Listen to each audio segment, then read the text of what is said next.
Meron ditong sira ng bahay mga kyo. Ayan o. Gawa po siya sa semento. Pero tingnan nyo, tagilid na po siya. Ayan. At ditong side, kinain na ng buhangin mga kyo. At ang katapat ng bahay na to ay itong dagat mga kyo. So kapag malakas yung alon, kawawa talaga tong bahay na to. Ayan. Bali dalawa yung bahay na yan mga kyo. Ayan o.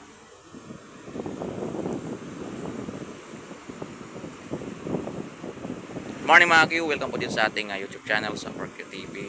Ayan, so kumusta kayong lahat? Ayan, wala na po siyang bubong mga Q. At mukhang nakakatakot na. Ayan. Tapos meron din ditong isa. Ayan o.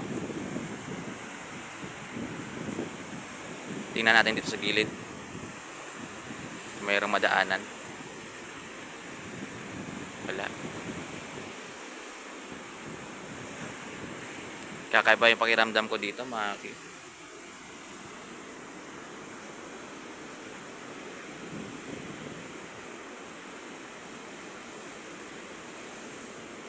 Ayan, dito kasi ayan o, wala nang nakatira dito. Ayan, halos sirang-sira na po siya. Hindi kasi tayo nakapagpaalam mga Q, kaya hindi tayo pwedeng pumasok. Ayan, baka may magalit. Tapos ito, ayan o. Ayan yung loob niya mga Q. Ayan. Dito sa gilid, wala na. Sirang-sira na po siya. Ayan o, mga kahoy na dito. Ayan, may mga tuwalya o.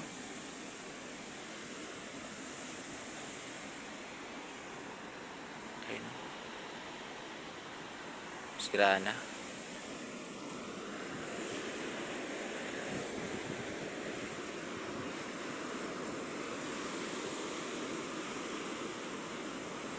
Lakad-lakad pa tayo mga Q.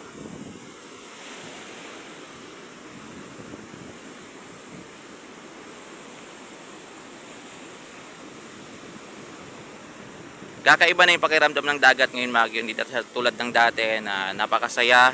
Ayan. Ayan no. Dati nakikita ko so maraming tao talaga dito. Ayan, mga nangingisda. Ayan. Yung hila-hila, yung gamit nila. Ngayon, wala na akong makikita. Mga Q. Parang nakakalungkot na rin. Siguro wala na dito yung mga mangingisda. Ayan. Yung iba kasi may mga asensado ng mga anak. Ayan. Katulad niyan, yung bangka na yan mga Q, yung dalawang bangka na yan, nakikita ko pa dati yan naglalayag. So ngayon wala na. Nakastock na po siya. Ayan o. Ayan, stock na po dyan. Dalawang bangka na malalaki. Tapos ito pala yung gilid ng bahay o. Ayan o. Tapos ayun mga Q, sa bintana, kita nyo. Sa loob, mayroong parang frame.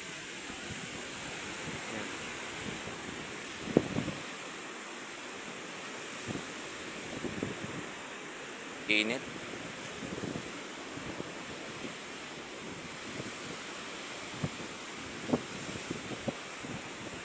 Nangyari yung mga gilid-gilid. Ay, dalawang bangka. Siraan na yan, hindi na nagagamit.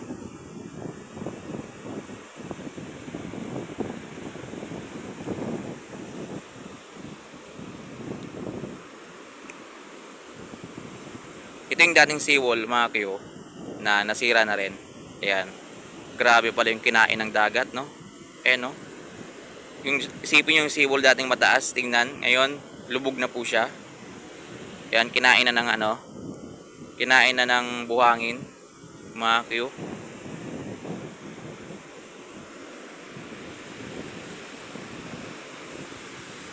Groto siguro yan, no? Ayan. Ilalim. Ayan natin. Ilalim ng bahay na to. Pwede ka palang dumaan dyan, no? Sa ilalim. Pero mukhang nakakatakot. Huwag na tayong pumasok. Kasi baka pag pinasok natin yan, maano po siya. Yun, oh. Merong parang ano dyan, kubo-kubo na wasak na, mga Q.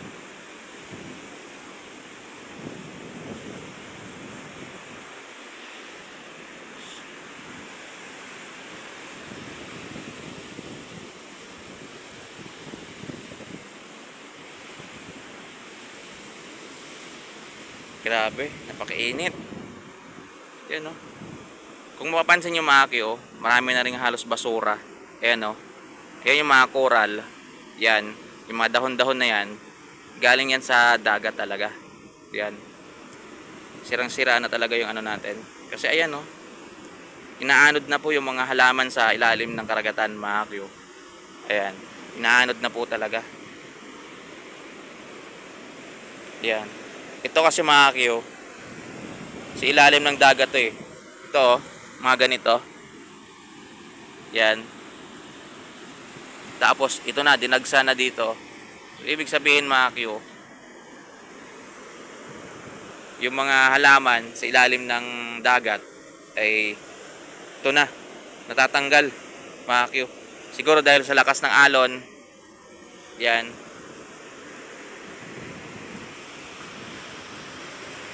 Yan, no.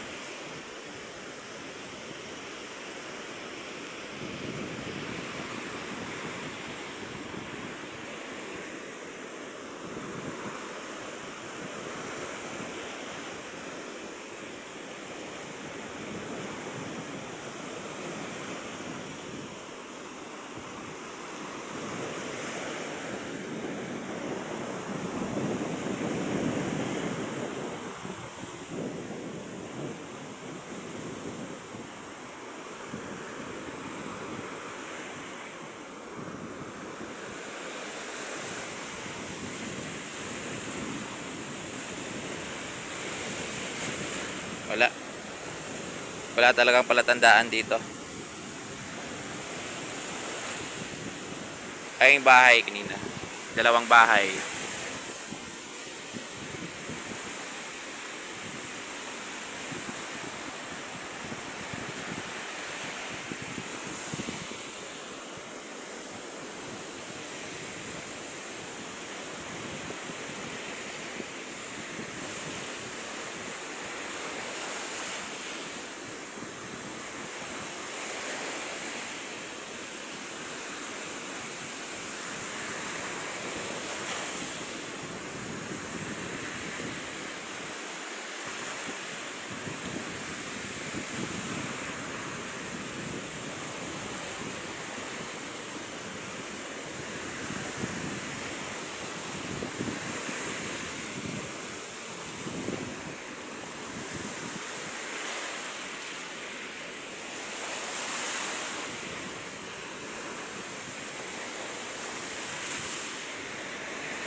Ito nga mga Q, dinagsa na po siya eh.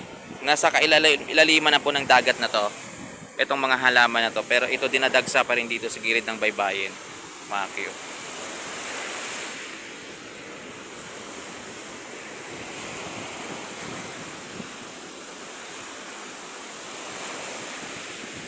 Ayan. Marami pa tayong pupuntahan mga Q. Marami pa tayong gustong puntahang baybayin na nandito rin po yan sa Aklan din mismo. Yan, so ngayon pinupuntahan na natin.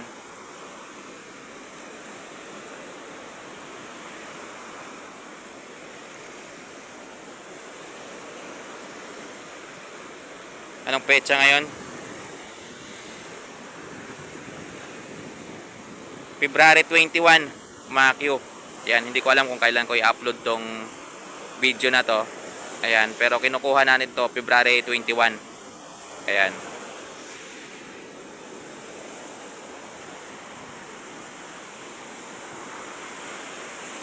Uy, ayan, no?